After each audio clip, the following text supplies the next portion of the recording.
Okay, Mike. Cool. We are live. Cool.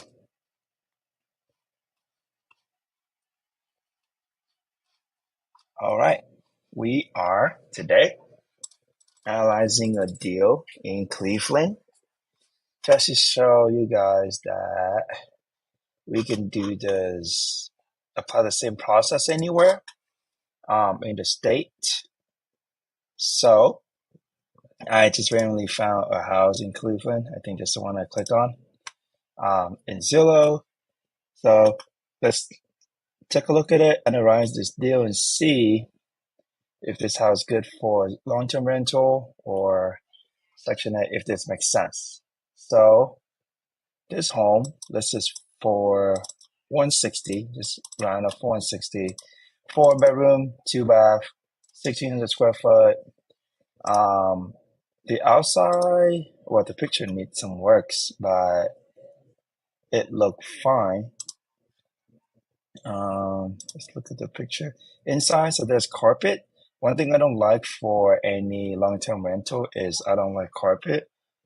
Mainly is because this get easy, dirty easily. You know, if tenants drop anything on it, it's harder to clean. And compared to say, a wood floor or tile, it's easy to clean. And it's very basically maintenance proof of the house. So that's why I only like to change carpet into something else.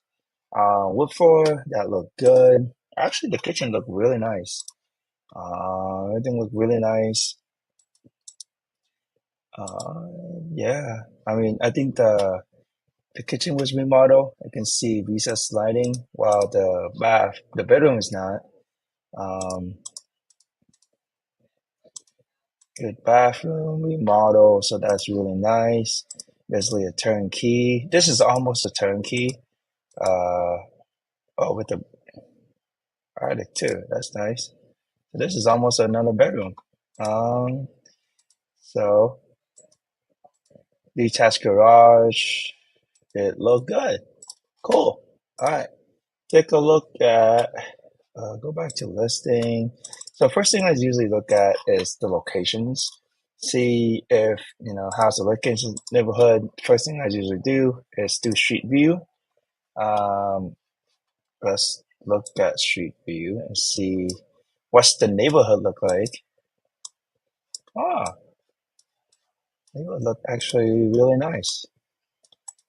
So what you're really looking for is any sign of abandonedness or, crime or, you know, a neighborhood with, say, houses such like a lot of boarded up windows, abandoned house, uncut, unmaintained grass. This looked like a really nice neighborhood. Cool. Yeah, no, it's a really good neighborhood. There's amenity right there, I think. Oh no, that's a bus stop, so that's actually good, closer to the bus stop. Let's take a look at other stuff. So close to the gym, the store, store, closer to parks. Actually, right next to the parks. Nice parks. Actually, not bad. It's a little bit on the east side of Cleveland, University High. Yeah, I don't think it's, I, I don't think, yeah, it's pretty close to a lot of stuff. So amenity wise, yeah, look, I think there's a university, right? Look like it. Yeah, so it's a closer university too. So yeah, no, it's great locations. Um, the neighborhood, the street looked good too as well. So another thing I would like to do is take a look at the crime score. So generally how I do that is on a website called Top Hop. So tophap.com. After you go here, you can scroll down into the analytic studio. Click try now. It's free. Let's take a look at the address. Search this one. Search the address again. Cool. So if you scroll down into the neighborhood section and you look at the crime index score, which is right here, 62. It's actually, this is really good. National average is about 100, and this is 62. That means it's really good. But my range is anything from 125 and below. Where I personally live in, the cul-de-sac is 114, and it's pretty nice and safe area. So I just base on the number where I live in. So mine is 114. I think is a great area, and this is 62. So this is a really nice and safe area. Yeah, this is a really so this is a great location actually. All right, let's look further more to find any other stuff. Cool. Let's run our number and see if it's a good rental or not. Cool. Let's do it. So let's have the spreadsheet. The asking price is 159. So 159, 900. And down payment, say I only have to do 20%. Conventional loans, interest right now is not 3%. I think it's generally about 7%. Cool. All right, let's take a look at the insurance. So for us to figure out how much the insurance gonna cost and also property tax, I mainly just scroll down to where it say monthly payment estimator or calculator and take a look at the property tax and the home insurance. So property tax is 277 per month. Property tax 277 and it's 56 per month. And what I usually do is I would take 56 and add 20% to it. Mainly be reason why is policy for landlord is actually a little bit higher, more expensive than compared to homeowners. So I would put, is there HOA on this one? No HOA. So no HOA. Property management. So property management, I put generally about 10%, but to account it for the tenant placement fee, which is generally is about they take first month rent as the tenant placement fee. I just add 1% to it, so 11% to account to it. Vacancy 8% is pretty good. Although I do want to put some money aside because this is Cleveland. It snow a lot. So on a put aside some money for say a yard maintenance, cutting grass, stuff like that. I just maybe put maybe $100 per month for it. Cool. So now let's take a look at how much we can rent this house for. So how I do that, figured out the rent for the property. I generally go to affordablehousing.com. On the top left, I click market rent estimator. Close. And what is the address? Come on. Copy. There we go. And it is a 4-bedroom.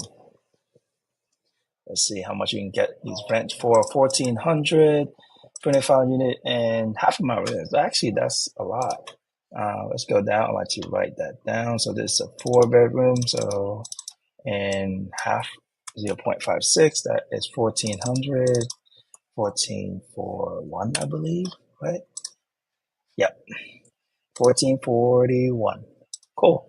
Now, say if I want to rent it out as a Section A, how would I get, a Section A fair market rent for it? So for that, you just look up HUD, FMR, click the very first one on HUD, or you have to scroll down and you want to look up small area FMR, look up FMR. This one is in Ohio.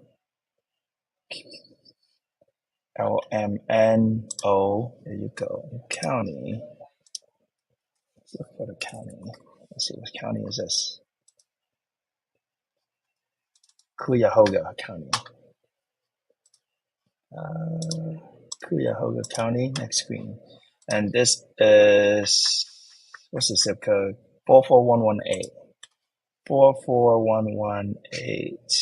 So for 4 bedroom, you can get 1740. Ah, that's a bit different. Let's see. FMR 1740. That this one is I think zip code 44118. Yes. 44118. Cool. So even though we have the HUD website say if you have a Section 8, the rent limit that they have is actually a lot higher than market rents. But we cannot charge that. Mainly reason being us saying that you cannot charge a voucher holder a lot higher than market rent, mainly just because they are a voucher holder. So I'm just gonna underwrite this deal with the actual fair market rent right here, 1441, and see what's the number look like. So monthly income rent 1441. Cool. And that is 1441. Boom. So with that, we still at negative cash flow. Okay. What if we down? Actually, I forgot. Let's look at. I forgot to account for the carpet. So let's look at the room. I'll just say half the house need to recarpet. So I think only the kitchen and the living room is not carpet. Kitchen, living room, bathroom.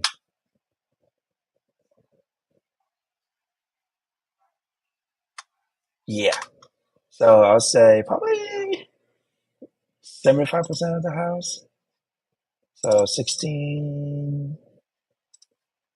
Where is flooring? Framing, isolation wall, blah, blah, blah, blah, blah, blah, blah, blah, blah.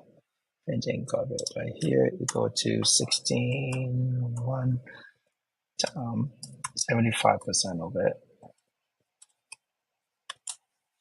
That is 2,500 to recarpet the whole thing.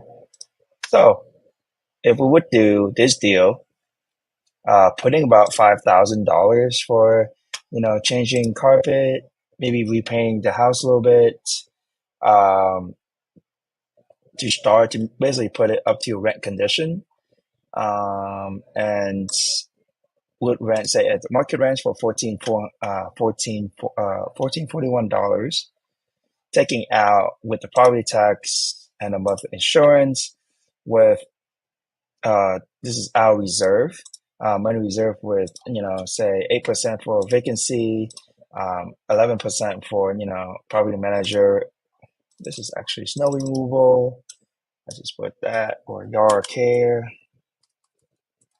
Put that right there, yard care, and then say 10% go into our saving account. So say if you can buy other properties. At this current, with 20%, we are losing $272 every month. Cool. All right. But that does not mean this is not a good deal. Let's play around with the number and see if we can make it a good deal. So, this home been on a market for 4 days. Oh yeah, that's why it's so new.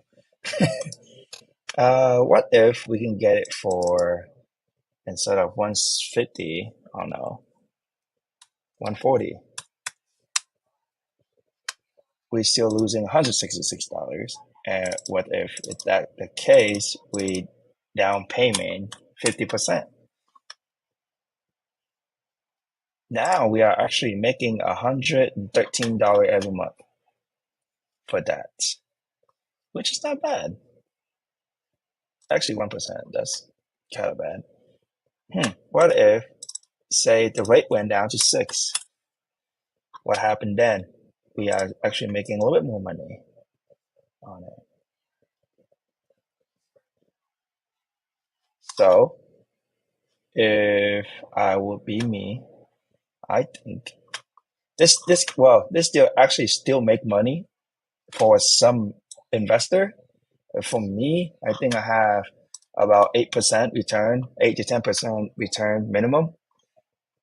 So this, I would pass on this, even though it still make positive cash flow with this assumption. Say if I would offer 140 and down payment 50% of it, which is about $70,000,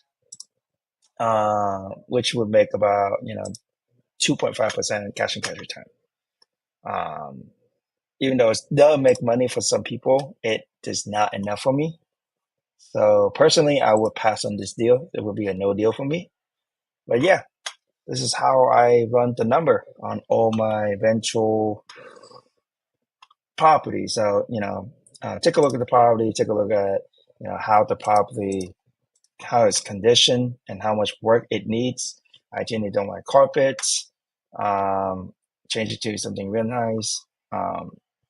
After that, I would take a look at basically the neighborhood, the locations, if it's good. If you are away or remote or not in the right locations, generally I do Street View. Actually, it's really close to your target too. That is great. Actually, it's really close to target. And another website I like to use to figure out if it's nice and safe locations is TopHap, TOBHAP.com.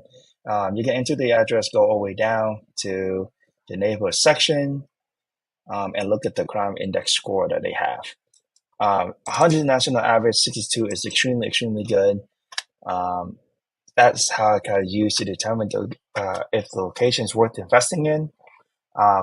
And then after that, you can use market affordablehousing.com market rent estimator to figure out how much you can realistically charge for the rent. I can see that the city and the zip is kind of low, and I think with the zip code and the actual location, it seems like it's a good location. It seems like the rent is actually a little bit more than how much county and the city average rent is. And if you want to do Section 8, you can look up the FMR from the HUD website. Small area, look up the zip code, and you can see how much it's the ceiling that HUD willing to pay for certain property of certain zip code. So yeah.